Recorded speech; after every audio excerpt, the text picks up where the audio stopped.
Hello friends. आज का video बड़ा ही शानदार होने वाला है क्योंकि आज जो सब्जेक्ट मैं आपके सामने लेके आया हूँ वो आजकल के टाइम में सबसे ज़्यादा प्रॉब्लम यहाँ पे दिखता है। और फेसबुक पे मैंने काफ़ी सारी पोस्ट देखी जिसके अंदर लोग टेम्परेचर एरर को लेके या फिर बैटरी आईडी लाइन के एरर को लेके बहुत क्वेश्चन करते हैं और बहुत सारे लोग जवाब देते हैं। कोई कहता है बैटरी चेंज कर दो, कोई कहता है आप टेम्परेचर का लाइन चेक करो, कोई कहता है टेम्परेचर का जो थर्मल रजिस्टर आता है उसको चेंज कर दो।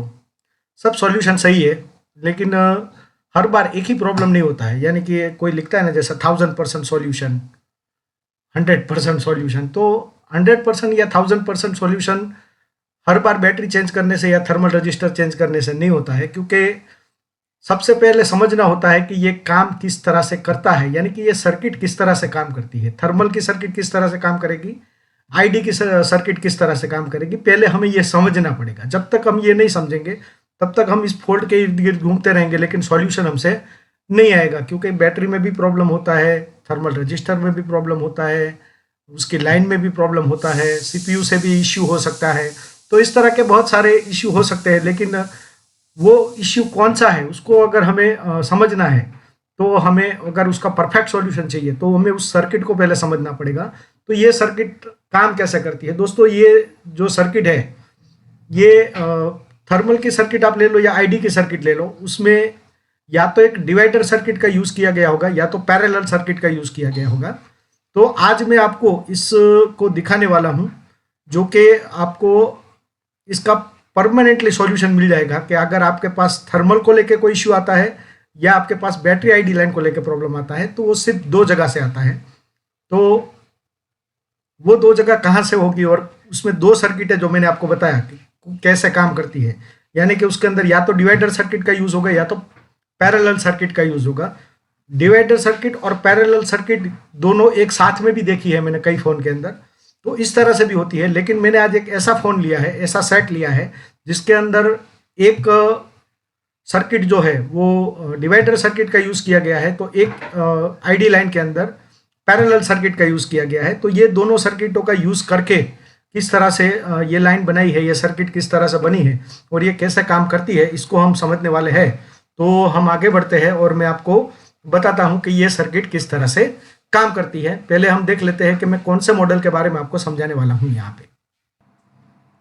तो दोस्तों हम जो डायग्राम देखने वाले हैं आज वो आपको बता देता हूँ मैं। ये है Redmi Note 4X, यानी कि MI का फ़ोन है ये Redmi Note 4X, जिसके अंदर चार्जिंग आईसी यूज़ की गई है PMI 8952 और इसमें जो मेन आईसी है वो है PM 8953। तो ये वाले फ़ोन के अंदर हम लोग देखते हैं कि हमारा जो बैटरी आईडी और बैटरी थर्मल का लाइन है वो किस तरह से काम करता है, और उसको मैं आपको बाकायदा ड्रॉ करके आपको सर्किट रीडिंग किस तरह से होगा वो पूरा बता देता हूँ। तो यहाँ पे हम आ जाते हैं, तो यहाँ पे हम देखते हैं तो बैटरी आईडी का जो लाइन है हमारा वो 86 नंबर पे आ रहा है। यानी कि ये जो PMI 8952 आईसी है उसकी पिन नंबर 86 पे हमारा बैटरी आईडी का लाइन आ रहा है और वो जा रहा है बैटरी कनेक्टर आईडी पे। तो यहाँ पे हम टिक करेंगे तो आगे कहाँ जा रहा है वो हमें पता चलेगा। तो ये आ गया बैटरी कनेक्टर आईडी यहाँ पे, और ये कहाँ जा रहा है हम देख लेते हैं। तो यहाँ पे एक बीच में कैपेसिटर रखा गया है जो कि NC है, यानी कि नो कनेक्शन, यानी इस कैपेसिटर को हमें बनाने की ज़रूरत नहीं है। इसके अलावा एक यहाँ पे TVS डायोड रखा गया है जिसका नंबर है D2305। तो ये एक यहाँ पे डायोड रखा हुआ है और वो डायोड के बाद ये लाइन जो जा रही है हमारी, ये जा रही है एक रजिस्टर के अंदर, जो कि यहाँ पे एक रजिस्टर ग्राउंड किया हुआ है जो कि 100K का है। और ये लाइन जो है हमारी ये इसी में से जा रही है बैटरी कनेक्टर की आईडी लाइन पे, यानी कि 6 नंबर की पिन पे और 3 नंबर की पिन पे। ये दोनों लाइन कॉमन होती है आमने सामने की। तो यहाँ पे 3 नंबर और 6 नंबर पे जा रही है, उसके अंदर एक TVS डायोड है और एक रजिस्टर जो कि ग्राउंड किया हुआ है। तो ये दो कंपोनेंट है यहाँ पे, और इसके अलावा यहाँ पे और क्या क्या है वो हम देख लेते हैं। तो बैटरी कनेक्टर आईडी पे हम एक बार और क्लिक करते हैं तो यहाँ पे बैटरी कनेक्टर पे एक लाइन कहीं और भी जा रही है जो कि एक TP पे जा रही है। यानी कि बैटरी कनेक्टर जो हमारा होता है उसके आजू बाजू में जो गोल्डन डॉट होते हैं वो एक TP होता है, और वो TP पे ये लाइन जा रही है। और ये लाइन आ कहाँ से रही है हमने जैसे देखा, तो ये बैटरी कनेक्टर आईडी ये लाइन आ रही है हमारी 86 नंबर की पिन से, जो कि हमारा जो आईसी है वो है PMI 8952, PMI 8952। तो हम इतना पहले बना लेते हैं कि ये सर्किट किस तरह से हमारी काम करती है। तो हम ड्राइंग के अंदर आते हैं और यहाँ पे हम ड्राइंग स्टार्ट करते हैं। यहाँ पे मैंने एक IC बना ली है PMI 8952 और उसकी 86 नंबर की पिन पे से हमारी लाइन निकलती है और उस लाइन के बीच में हमने देखा कि एक TVS डायोड लगा हुआ था। इसके अलावा एक वहाँ पे रजिस्टर ग्राउंड किया हुआ था जो कि 100 किलो का था। और ये लाइन जो हमारी जाती है TP के अंदर और TP के बाद ये लाइन जो जाती है हमारी वो बैटरी कनेक्टर की 3 नंबर और 6 नंबर की पिन पे जाती है। तो इतनी सर्किट हमने समझ ली दोस्तों। अब यहाँ पे अगर आप चेक करते हो तो आपको जब आप बैटरी नहीं लगाते हो और चार्जर लगाते हो तो ऐसी कंडीशन के अंदर यहाँ पे आपको 1.8 वोल्टेज देखने को मिलेगा। यानी कि अगर आप यहाँ पे चार्जर लगाना है, बैटरी आपको लगाना नहीं है, और चार्जर लगा के आप यहाँ पे देखोगे तो यहाँ पे इस TP पे आपको 1.8 वोल्टेज शो करेगा। तो ये 1.8 वोल्टेज जो है ये ID का जो है वो वोल्टेज सेंसिंग है। यानी कि ID लाइन के अंदर ये 1.8 वोल्टेज हमें देखने को मिलेगा। यानी कि ये IC के अंदर जब 1.8 वोल्टेज मिलता है तो ये IC ऐसा समझती है कि बैटरी नहीं लगी है, और अभी हमने बैटरी लगाई भी नहीं है। लेकिन बैटरी लगाने के बाद यहाँ पे वोल्टेज में कुछ डिफरेंसेस आएंगे, और वो डिफरेंसेस कैसे आएंगे और क्यों आएंगे उसको हम समझ लेते हैं।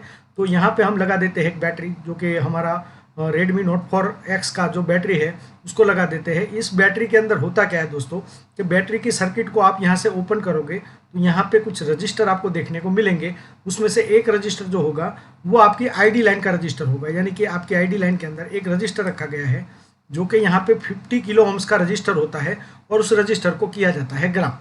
तो अगर जब हम बैटरी लगा देते हैं तो ये वाली जो लाइन है हमारी ये शुरू हो जाती है। यानी कि बैटरी का रजिस्टर भी इस लाइन के अंदर ऐड हो जाता है, क्योंकि अब तक जो हमारी लाइन थी उसमें क्या था, एक TVS डायोड था जो कि प्रोटेक्शन के लिए रखा गया है। यानी कि वो कोई वैल्यू में कोई अप डाउन करेगा नहीं। रजिस्टर जो है हमारा वो वैल्यू में अप डाउन कर सकता है, लेकिन फिलहाल वो लोड पे नहीं लगा था। यानी कि जब तक हमने बैटरी नहीं लगाई थी तब तक ये लोड पे नहीं था, लेकिन जब बैटरी लगा देते हैं तो ये लोड पे लग जाता है। दोस्तों हमेशा लोड के बारे में मैंने जो शुरू के अंदर जो बेसिक इलेक्ट्रॉनिक्स के अंदर जो बताया था आपको कि एक सर्किट लोड पे कब बोली जाती है, जब उसका पॉजिटिव और नेगेटिव दोनों मिलता है तब। तो पॉजिटिव यहाँ से मिल रहा है, ये हमारा लोड हो गया, और लोड में के बाद का ये हो गया हमारा ग्राउंड। तो इस तरह से ये पूरा लोड बोला जाता है। अगर इसके बारे में आपको नहीं पता है तो बेसिक से मेरा वीडियो देख लोगे तो आपको इसमें सब कुछ समझ में आ जाएगा। तो यहाँ पे हमने पॉजिटिव की लाइन पे अगर हमने बैटरी नहीं लगाई है तो उस टाइम पे हमें 1.8 वोल्टेज मिल रहा था, और जब हमने बैटरी लगा दी तो इस लाइन के अंदर एक और रजिस्टर ऐड हो गया जो कि 50 किलो का है। यानी कि एक 100 किलो का था और एक 50 किलो का ऑलरेडी ग्राउंड हुआ, यानी कि दो रजिस्टर ग्राउंड हुए। इसको बोला जाता है पैरेलल सर्किट। और पैरेलल सर्किट किस तरह से काम करती है उसको हम समझ लेते हैं। तो यहाँ पे हम लोग बना लेते हैं एक IC। मैंने यहाँ पे PMI 8952 आपको डायग्राम समझाने के लिए बनाई है। उसके अंदर से जो हमारी लाइन निकलती है वो जाती है, उसके अंदर एक 100 किलो का रजिस्टर लगता है और फिर जाती है बैटरी कनेक्टर के ऊपर। और बैटरी कनेक्टर के अंदर जब बैटरी हम लगाते हैं तो एक 50 किलो का रजिस्टर और उसके अंदर ऐड हो जाता है। यानी कि कुल मिला के जो अभी एक रजिस्टर जो ग्राउंड कर रहा था वोल्टेज, अब वो दो मिल के करेंगे। तो इसको बोला जाता है पैरेलल सर्किट। और पैरेलल सर्किट का नियम ऐसा है कि जब पैरेलल के अंदर दो कंपोनेंट लगते हैं तो आपका जो रेजिस्टेंस है वो कम होता है। तो ये रेजिस्टेंस बढ़ता नहीं है, कम होता है। कम कैसे होता है मैं आपको समझा देता हूँ कि यहाँ पे आप जैसे ये समझ लो, ये जैसे हमारी वोल्टेज की लाइन है उसी तरह से ये पानी की लाइन है जिसके अंदर से पानी निकल रहा है एक फोर्स के अंदर, ठीक है। अब इसके अंदर हम एक होल करते हैं, यानी कि जैसे हमने यहाँ पे एक रजिस्टर लगाया, उसको ग्राउंड किया, तो ये रजिस्टर जो है वो क्या करेगा, यहाँ से कुछ वोल्टेज को अपने अंदर से वो ग्राउंड करेगा, कुछ को अपने अंदर रोक लेगा। अगर इसके अंदर मैं एक और होल करता हूँ तो क्या होगा, तो ड्रॉपिंग यहाँ पे जो हमारा पानी का है वो बढ़ जाएगा। क्यों? क्योंकि पहले एक होल में से पानी लीकेज हो रहा था, अब दो में से होने लगा। तो कंडीशन क्या बनी कि जो हमारा वोल्टेज का लेवल है यहाँ पे वो भी इसी तरह से, पहले एक वोल्टेज जो था वो ड्रॉप हो रहा था, अभी दूसरा रजिस्टर भी वोल्टेज ड्रॉप करने लगा। तो इस तरह से हमारा जो वोल्टेज का ड्रॉपिंग है वो बढ़ जाएगा। यानी कि जब हम यहाँ पे बैटरी लगाएंगे तब 0.7 के तकरीबन 0.6 या 7 के तकरीबन आपको यहाँ पे वोल्टेज हो जाएगा। तो इस तरह से जब इतना वोल्टेज होता है तो ये IC ऐसा समझ लेती है कि हमारी बैटरी लग चुकी है। अगर आपका बैटरी नहीं लगा होगा तब कंडीशन क्या बनेगी कि जब उसमें आप चार्जर लगाओगे और बैटरी नहीं लगी होगी तो आपके फ़ोन में चार्जिंग का लोगो शो करेगा और आपका फ़ोन MI पे आके वापस से रिस्टार्ट होगा। तो ये बैटरी की ID को लेकर इस सेट के अंदर इस तरह की इश्यू आती है। अगर आपको चेक करना हो तो कर लेना। और जब आप बैटरी लगाते हो तो आपका फ़ोन कम्प्लीटली ऑन हो जाता है। और जब आप आपकी आईडी लाइन में यहाँ पे कोई दिक्कत होती है, यानी कि आपका कोई रजिस्टर ओपन हो गया है या आपका बैटरी का पत्ता कट गया है, तो ऐसी कंडीशन के अंदर आपके फ़ोन में इश्यू क्या आएगी कि आपका फ़ोन जो है वो चार्जिंग का लोगो शो करेगा, एमआई से रिटर्न जाएगा और आप उसको स्विच ऑन करोगे, यानी कि पावर स्विच को प्रेस करोगे, तभी भी ये फ़ोन ऑन होगा नहीं। तो ये वजह है बैटरी की आईडी लाइन की। बैटरी की आईडी लाइन में सिर्फ ये रजिस्टर जवाबदार है ऐसा भी नहीं है, सिर्फ ये रजिस्टर जवाबदार है ऐसा भी नहीं है, ये सारी की सारी चीज़ें उसके अंदर जवाबदार है। अगर यहाँ से 86 वाली लाइन पे जो 1.8 वोल्टेज मिलना चाहिए, अगर वो वोल्टेज नहीं आता है या उसमें कोई वेरिएशन होती है, तब भी आपका बैटरी आईडी जो है वो सीपीयू ऐसा समझेगा कि आपका बैटरी नहीं लगा है। जैसे मैंने आपको बताया कि जैसे आप बैटरी नहीं लगाते हो और चार्जर लगाते हो तो आपका फ़ोन कैसा होता है कि वो चार्जिंग का लोगो शो करेगा और फिर वो रिस्टार्ट हो जाएगा। उसी तरह से अगर इस लाइन में गड़बड़ होती है तो आपका जो फ़ोन है वो ऑन नहीं होगा। इसकी वजह ये है कि आपका सीपीयू जो है वो ऐसा यहाँ से मैसेज ले रहा है कि आपकी बैटरी नहीं लगी हुई है। अब जब बैटरी नहीं लगी हुई है तो फ़ोन को ऑन होने कैसे देगा। तो इस तरह से आईडी लाइन में प्रॉब्लम आती है। कुछ फ़ोन के अंदर आईडी लाइन को लेकर दूसरी तरह की प्रॉब्लम आती है। तो मतलब में एरर कुछ भी हो सकती है, वो मोबाइल के फ़ोन के प्रोग्रामिंग के ऊपर डिपेंड है। कोई फ़ोन ऑन नहीं होता है, सिर्फ आपका एरर शो करके वो फ़ोन बंद हो जाता है। या कोई फ़ोन के अंदर कांस्टेंट, जैसे वीवो के फ़ोन में हम देखते हैं तो कॉन्टैक्ट आफ्टर सेल सर्विस वाला जो आता है वो भी आईडी की लाइन से आता है। तो कहने का मतलब शॉर्ट इन ये कि अगर आपकी लाइन के अंदर कोई गड़बड़ होगी आईडी की लाइन में तो अलग अलग एरर शो करेगी, लेकिन आईडी की लाइन की सर्किट होती क्या है, तो ये हमें समझना है कि एक वोल्टेज दिया जाता है कोई भी आईसी के अंदर से, यानी कि यहाँ पे सपोज पावर आईसी दी गई है तो पावर आईसी में से एक वोल्टेज आता है आईडी लाइन के ऊपर, और जब हम बैटरी नहीं लगाते हैं तो यहाँ पे कुछ अप वोल्टेज होता है। ये अलग अलग आईसी के हिसाब से यहाँ पे वोल्टेज में चेंजेस हो सकता है। तो ये वोल्टेज यहाँ पे जो है वो एक रजिस्टर के द्वारा यहाँ पे या तो जैसे पैरेलल सर्किट यूज़ की गई है, उस तरह से कोई फ़ोन के अंदर ऐसा देखने को मिलेगा कि यहाँ पे डिवाइडर सर्किट का यूज़ किया गया है। तो डिवाइडर सर्किट भी हम देखेंगे क्योंकि इस फ़ोन के अंदर जो थर्मल आईडी वाली लाइन है उसके अंदर डिवाइडर सर्किट का यूज़ किया गया है। तो पैरेलल सर्किट का यूज़ भी हो सकता है, डिवाइडर सर्किट का भी यूज़ हो सकता है। कुछ फ़ोन ऐसे हैं जिसके अंदर एक ही सर्किट के अंदर आईडी की सर्किट में जैसे सपोज पैरेलल और डिवाइडर दोनों का भी यूज़ होता है। तो आपको समझने की ज़रूरत है कि पैरेलल सर्किट कैसे काम करती है और थर्मल सर्किट कैसे काम करती है, और उसको आप समझ लोगे तो आपके लिए ये फॉल्ट रिपेयर करना कोई बड़ी बात नहीं है। क्योंकि जैसे मैंने आपको बताया कि यहाँ से 1.8 वोल्टेज आएगा, उसको एक रजिस्टर है जो ग्राउंड करेगा, यानी कि जब हम बैटरी नहीं लगाते हैं तो यहाँ पे 1.8 वोल्टेज मिलेगा क्योंकि ये अभी तक लोड पे लगा नहीं है। लेकिन जैसे ही हम बैटरी पे लगाएंगे तो ये रजिस्टर भी लोड पे आ जाएगा, साथ में दूसरा एक रजिस्टर और लोड पे आ जाएगा, यानी कि 2 रजिस्टर कुल मिला के यहाँ पे ग्राउंड करना चालू करेंगे। तो जैसे मैंने आपको ये पानी का पाइप लेके समझाया कि जहाँ पे जैसे यहाँ पे वोल्टेज बहता है यहाँ से वैसे पानी बहता है। तो पानी अब तक हॉल नहीं था तो पानी पूरा का पूरा हमें आउटपुट में मिल रहा था, लेकिन जैसे एक होल हुआ तो ज़्यादा पानी गिरावट हुई, यानी कि यहाँ पे फोर्स कम हुआ। अगर दूसरे होल गिराया हमने तो यहाँ पे और पानी ज़्यादा बहना शुरू हो गया, यानी कि यहाँ के जो आउटपुट था उसमें और कमी आ गई। तो इस तरह का कॉन्सेप्ट होता है एक आईडी लाइन के अंदर। यहाँ पे मैंने जैसे आपको बताया कि पैरेलल रजिस्टर ही रखे गए हो या पैरेलल सर्किट ही बनाई हो ऐसा ज़रूरी नहीं है, उसमें डिवाइडर सर्किट भी हो सकती है। और अगर डिवाइडर सर्किट है तो उसको आपको कैसे सॉल्व करना है, तो उसके लिए मैं आपको एक दूसरा आपको दिखा देता हूँ कि वो कैसे होता है। तो उसके लिए हम समझ लेते हैं थर्मल सर्किट। तो यहाँ पे मैं आपको पहले थर्मल सर्किट की लाइन दिखा देता हूँ। तो यहाँ वापस से हम आ गए ये हमारी PMI 8952 के अंदर, और हमने जैसे यहाँ पे देखा कि बैटरी आईडी की जैसे लाइन है उस तरह के उसके साथ बिल्कुल यहाँ पे लगी हुई एक और लाइन भी है जहाँ पे लिखा हुआ है बैटरी थर्मल। और ये बैटरी की थर्मल की जो लाइन है वो यहाँ पे कोई बीच में कोई कंपोनेंट नहीं रखा हुआ है, सीधी डायरेक्ट लाइन है। और ये कहाँ जाती है हम इसको चेक कर लेते हैं। तो हम यहाँ पे टिक करते हैं तो ये हम पहुँच गए बैटरी थर्मल पे। तो यहाँ पे हमारा बैटरी थर्मल है जिसके अंदर यहाँ पे एक डायोड रखा हुआ है, उसके बाद एक कैपेसिटर रखा है, लेकिन ये NC है, यानी कि यहाँ पे इसका यूज़ सर्किट के अंदर नहीं किया गया होगा। और ये लाइन डायरेक्ट जा रही है कहाँ पे, टेम्परेचर की लाइन पे, यानी कि हमारे बैटरी कनेक्टर की 7 नंबर और 2 नंबर की लाइन पे। तो ये हो गया हमारा बैटरी कनेक्टर का बैटरी थर्मल वाला लाइन, यानी कि बैटरी थर्मल IC में से जो लाइन आएगी वो लाइन यहाँ से होके यहाँ जाएगी और 7 नंबर की पिन पे जाएगी। बीच में क्या है, एक TVS डायोड रखा हुआ है, एक कैपेसिटर रखा हुआ है जो कि NC है, लेकिन हम देखें तो यहाँ एक और रजिस्टर भी रखा हुआ है जो इस लाइन के अंदर आ रहा है, लेकिन ये लाइन कहीं और से आ रही है। ये आ रही है VRAP बैटरी थर्मल, यानी कि एक रेफरेंस वोल्टेज है जो बैटरी के थर्मल के लिए दिया गया है, तो डेफिनेटली ये कोई ना कोई पावर आईसी में से या तो PMI 8952 या PMI 8953 कहीं से भी हो सकता है। तो इस वोल्टेज को हम बाद में चेक करेंगे, लेकिन हम और देख लेते हैं कि बैटरी थर्मल की लाइन और कहीं पे जा रही है क्या। तो बैटरी थर्मल की लाइन पे यहाँ पे एक ऑलरेडी एक TP रखा हुआ है, यानी कि TP 2412 ये तो ये एक TP का यूज़ यहाँ पे किया गया है बैटरी थर्मल की लाइन में। तो हम पहले उस सर्किट को बना लेते हैं। यहाँ से हम बैटरी थर्मल पे जाएंगे तो ये आ गई हमारी आईसी, यानी कि PMI 8952, उसके 97 नंबर की पिन से ये लाइन निकली है। बीच में एक डायोड है और एक वहाँ पे रखा गया है कैपेसिटर जो कि NC है, तो वो हमें कोई बनाने की ज़रूरत नहीं है। तो हम देख लेते हैं। तो यहाँ पे हमने ये आईसी ले ली है PMI 8952, जिसके अंदर हमने देखा कि 97 नंबर की पिन से हमारी जो लाइन निकलती है वो एक बैटरी थर्मल की लाइन है, और यहाँ पे एक TVS डायोड रखा हुआ है जो कि D2304 है, और उसके बीच में एक TP है, और ये लाइन जा रही है बैटरी कनेक्टर पे। तो इतनी लाइन हमने समझ ली। उसमें एक और भी लाइन आ रही थी जो मैंने आपको बताया कि जो रेफरेंस वोल्टेज की लाइन आ रही थी वो कहाँ से आ रही है वो हम देख लेते हैं। तो वापस चलते हैं बैटरी थर्मल पे। तो बैटरी थर्मल हमारा यहाँ पे आ गया।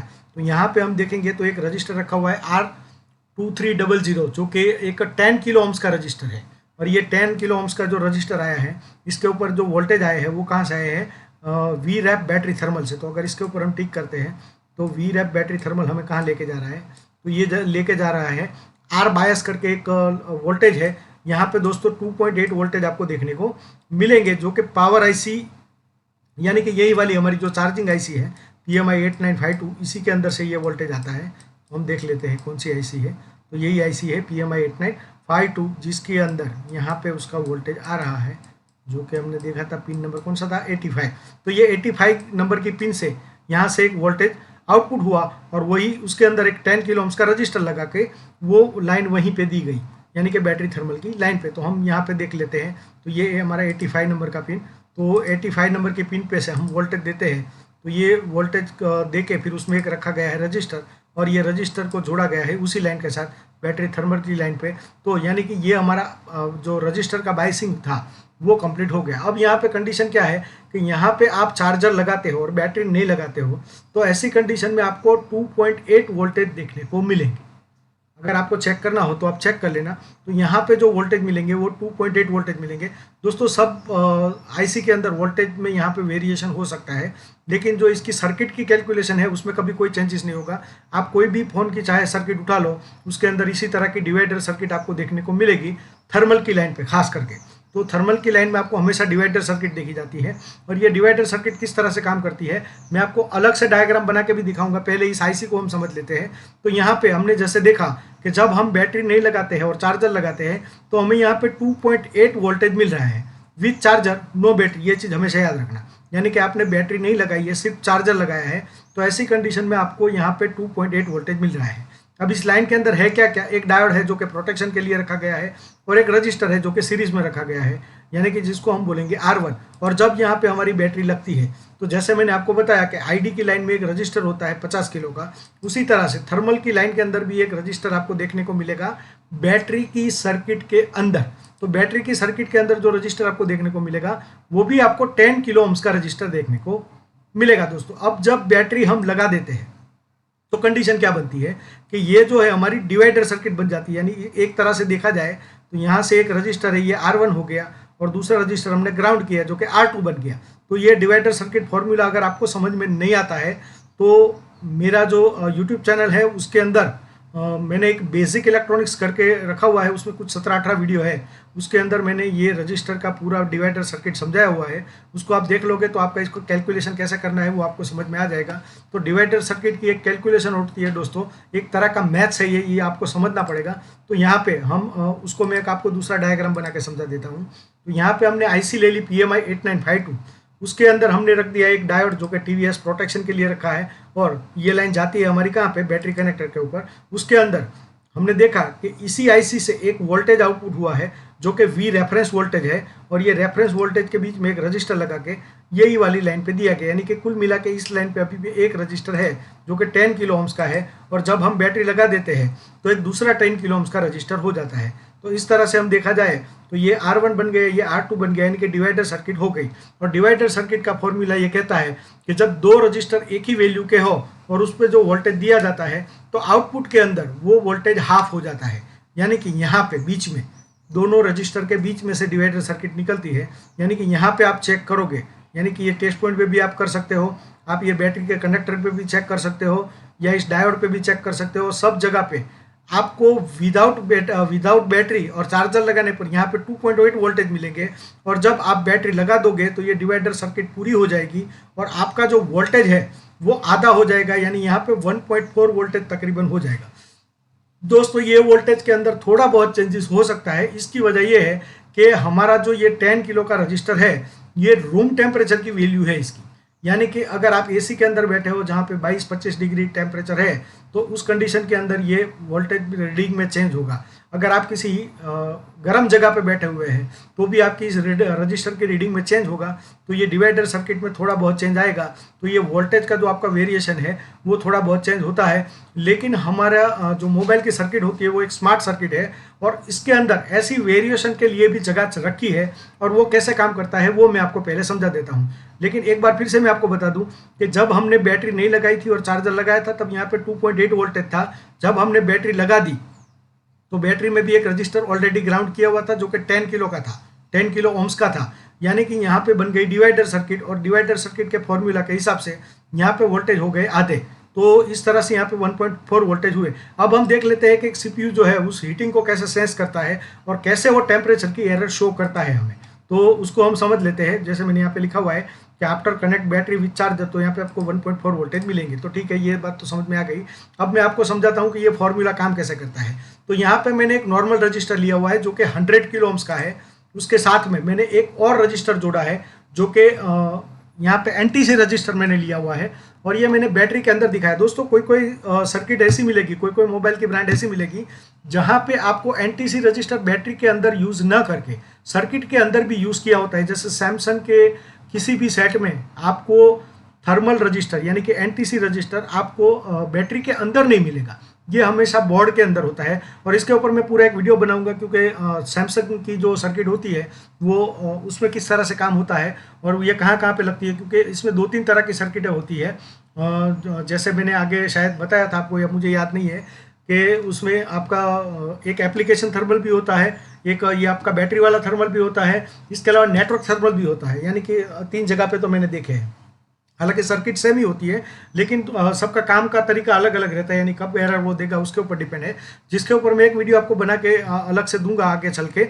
लेकिन फिलहाल हम इसको समझ लेते हैं कि यहाँ पे मैंने बैटरी में दिखाया है। तो मैंने जैसे बताया कि बैटरी में ना होके ये रजिस्टर आपके बोर्ड में भी हो सकते हैं, यानी वहाँ पे आपकी जो डिवाइडर सर्किट है वो कंप्लीट की हुई हो सकती है। तो इस तरह का भी आपको देखने को मिलेगा। तो यहाँ पे मैंने एक रजिस्टर लिया हुआ है जो कि नॉर्मल रजिस्टर है 100 किलो का, एक एनटीसी रजिस्टर लिया हुआ है जो भी 100 किलो का है। इसके ऊपर एक वोल्टेज मिलता है हमेशा दोस्तों, और वो वोल्टेज आता है पावर आईसी में से, ये फिक्स ही है। और सैमसंग में तो 1.8 वोल्टेज भी फिक्स ही है। लेकिन अगर आप क्वालकॉम बेस के फ़ोन लोगे या एमटी के बेस के फ़ोन लोगे तो इसके अंदर यहाँ पे ये वोल्टेज में वेरिएशन आपको देखने को मिल सकती है।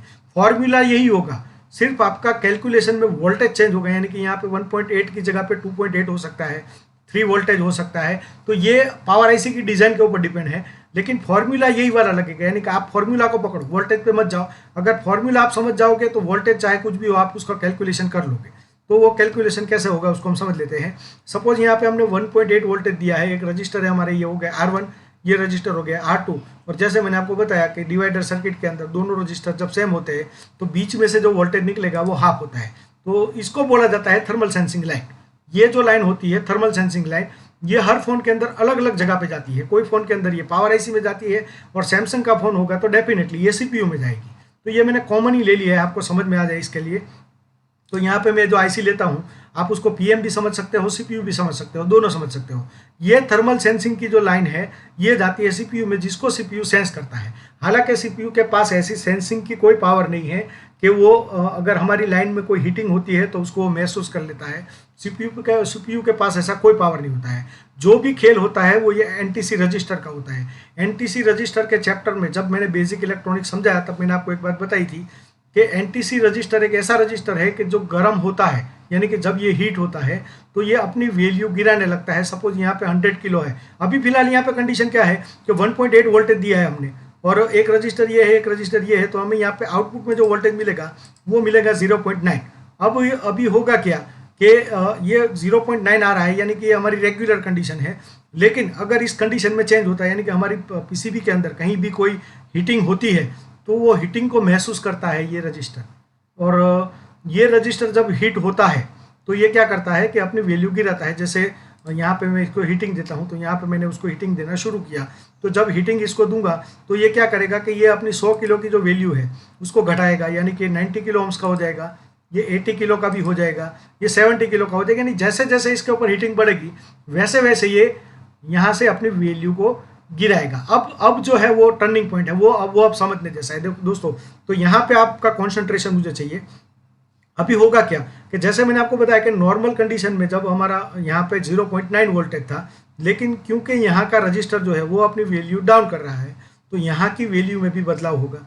क्यों? क्योंकि पहले यहाँ पे जो था वो 100 किलो का रजिस्टर था, तो वो कुछ वोल्टेज को ड्रॉप कर रहा था, लेकिन अब ये 90 का हो गया, 80 का हो गया, 70 का हो गया, 40 का हो गया, 50 का हो गया, यानी कि ये अपनी वैल्यू कॉन्स्टेंट डाउन कर रहा है। तो ये जब अपनी वैल्यू यानी कि अपना रजिस्टेंस डाउन करता है तो साथ में इस वोल्टेज पर भी इफेक्ट पड़ती है। यहाँ पे इफेक्ट क्या होगी कि यहाँ पे जो 0.9 वोल्टेज था वो कम भी हो सकता है, यानी कि यहाँ से कम होना शुरू होगा। अब सीपीयू कैसे काम करेगा उसको समझ लेते हैं। पहले ये चीज़ आपने समझ ली कि जब यहाँ का रजिस्टेंस जो है वो घटता है तो यहाँ के वोल्टेज में भी बदलाव होता है। ये वोल्टेज में बदलाव कैसे होता है, क्या होता है, मैं आगे समझाता हूँ। तो सीपीयू जो होता है उसको एक रेशियो दिया गया होता है। सपोज कि 0.9 है, ये हमारा मिडल रेशियो है, यानी कि 0.9 आ रहा है, तब तक जो है हमारा फ़ोन ये ओके कंडीशन में, यानी कि कोई एरर नहीं दे रहा है। लेकिन हो सकता है कि जो हमारी वैल्यू है उसमें थोड़ा बहुत चेंजेस, मैंने जैसा आपको बताया कि कोई बंदा ऐसा है कि जो एसी में काम कर रहा है, 20 डिग्री में काम कर रहा है, कोई बंदा है कोई एसी फैक्ट्री में काम कर रहा है जहाँ पे बॉयलर रखे हुए, हीटर रखे हुए हैं, तो वहाँ पे 50 डिग्री या 55 डिग्री भी टेम्परेचर है। तो ऐसी कंडीशन में थोड़ी बहुत वोल्टेज में वेरिएशन यहाँ पे होगी। क्यों? क्योंकि हमारा जो एनटीसी रजिस्टर है वो हीट होगा, तो थोड़ी बहुत यहाँ पे वैल्यू में चेंजेस होगी। तो यहाँ पे सीपीयू का एक रेशियो दिया गया है कि 0.9 जो है वो इसका एग्जैक्ट वैल्यू है, लेकिन अगर 0.8 हो, 7 हो या 6 हो, तब तक हम इसमें कोई एरर नहीं समझेंगे। ये एक नॉर्मल टेम्परेचर का डिफरेंस है, क्योंकि ये रूम टेम्परेचर पे आपको 100 किलो दिखाएगा, लेकिन अगर आप एसी में है तो यहाँ पे इसकी वैल्यू में कोई चेंज नहीं होगा। लेकिन अगर आप जैसे कोई गर्म जगह पे है तो ये वैल्यू अपनी गिराएगा, तो यहाँ पे वोल्टेज में थोड़ा डिफरेंसेस होगा। तो इस तरह से ये काम करता है, ठीक है। तो जैसे जैसे हमारा टेम्परेचर होगा जिस जगह का, उस हिसाब से इसमें थोड़ा बहुत वोल्टेज में चेंज आता है। फॉर एग्जांपल मैंने आपको जैसे बताया कि 0.6 तक अगर होता है वोल्टेज, यानी कि इतना डाउन होता है, यानी कि यहाँ पे 50-60 डिग्री टेम्परेचर है, तो उसके लिए कोई दिक्कत नहीं है कि चलो भाई इतना रेगुलर है 50 डिग्री तक, तो वो उसको एरर नहीं देगा। लेकिन उससे कम होगा तो एरर देगा। इसी तरह से अगर आप ठंडी जगह पे हो तो ये जो रजिस्टर है इसकी वैल्यू बढ़ जाएगी, तो इसकी वैल्यू बढ़ जाएगी तो यहाँ पे वोल्टेज जो है उसका ड्रॉपिंग और कम हो जाएगा। यानी यहाँ पे 0.9 था, उसकी जगह 1 वोल्टेज हो जाएगा, 1.1 वोल्टेज हो जाएगा, 1.2 हो जाएगा। तब तक ये समझेगा कि ये सही है। तो अब एरर कैसे आती है ये समझ लेते हैं कि जैसे जैसे यहाँ पे हमने रीडिंग डाउन की, यानी कि जैसे जैसे हमारा रजिस्टर गर्म हुआ वैसे उसने अपना रजिस्टेंस घटाई, तो यहाँ पे वोल्टेज बढ़ना चालू हुए।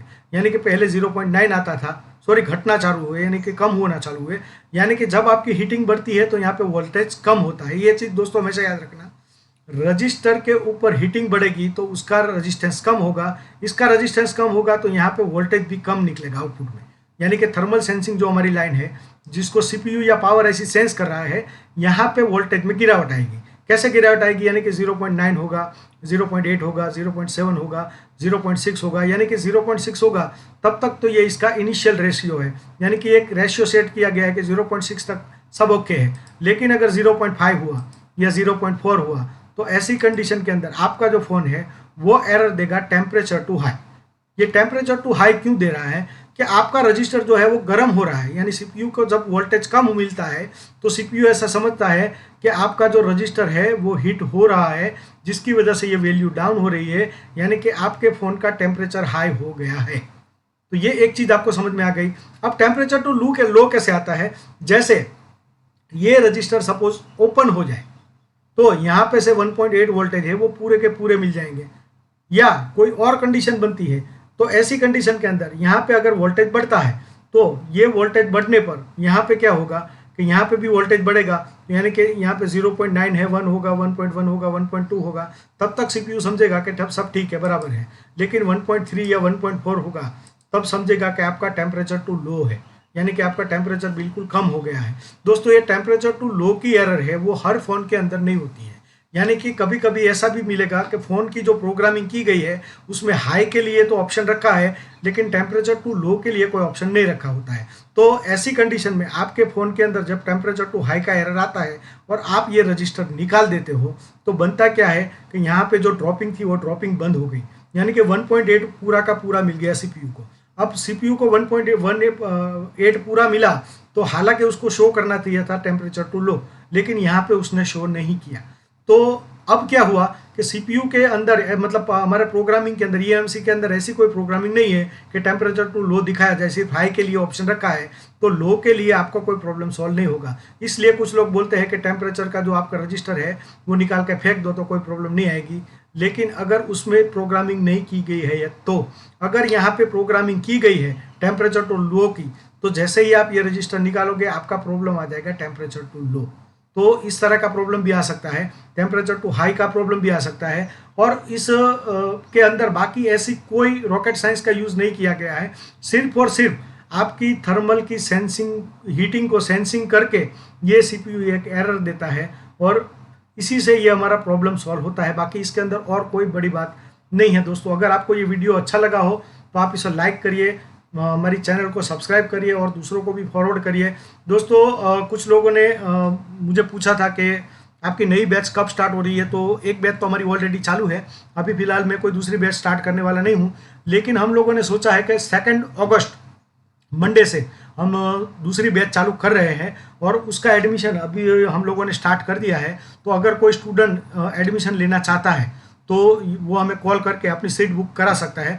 दोस्तों इसी तरह के बहुत सारे नॉलेजेबल वीडियो आपको हमारी वेबसाइट पे देखने को मिलेंगे। आप रजिस्टर करोगे, उसके बाद में इस तरह के सारे वीडियो आप लाइफ टाइम के लिए वहाँ पे देख सकते हो। और उसके अंदर हमेशा नया नया चेंजेस आता रहेगा, नए नए फ़ोन आते रहेंगे, तो नई नई उसके अंदर हम लोग डायग्राम वगैरह की अपलोडिंग करते रहेंगे। उसके अंदर आपको इस तरह का पूरा, जो कि एक डीपली नॉलेज वाला वीडियो जिसे बोल सकते हो आप, ऐसा वीडियो आपको वहाँ पे हर सेक्शन का देखने को मिलेगा। दोस्तों ये सिर्फ हमने आईडी और थर्मल की लाइन को इस तरह से देखा है। अगर इस तरह से हम पूरे फ़ोन की लाइनों को देखेंगे तो वो उसमें क्या क्या होगा और आपको क्या क्या मालूम है और क्या क्या मालूम नहीं है, इस पर से आप अंदाज़ा लगा लीजिए। अगर ये आपको वीडियो पसंद आया हो मेरा, तो एक लाइक ज़रूर करिएगा और आप कमेंट भी करिएगा। और जैसे मैंने आपको बताया कि कोई लड़का अगर एडमिशन लेना चाहता है तो डेफिनेटली मुझे कॉल कर सकता है। हम लोग उसका सीट बुकिंग हमारी है वो 2 अगस्त है, 2 अगस्त से पहले आपको बुक करा लेना है, ठीक है। और बाकी मिलते रहेंगे ऐसे और वीडियो लेके मैं आता रहूँगा आपके सामने। तब तक के लिए गुड बाय।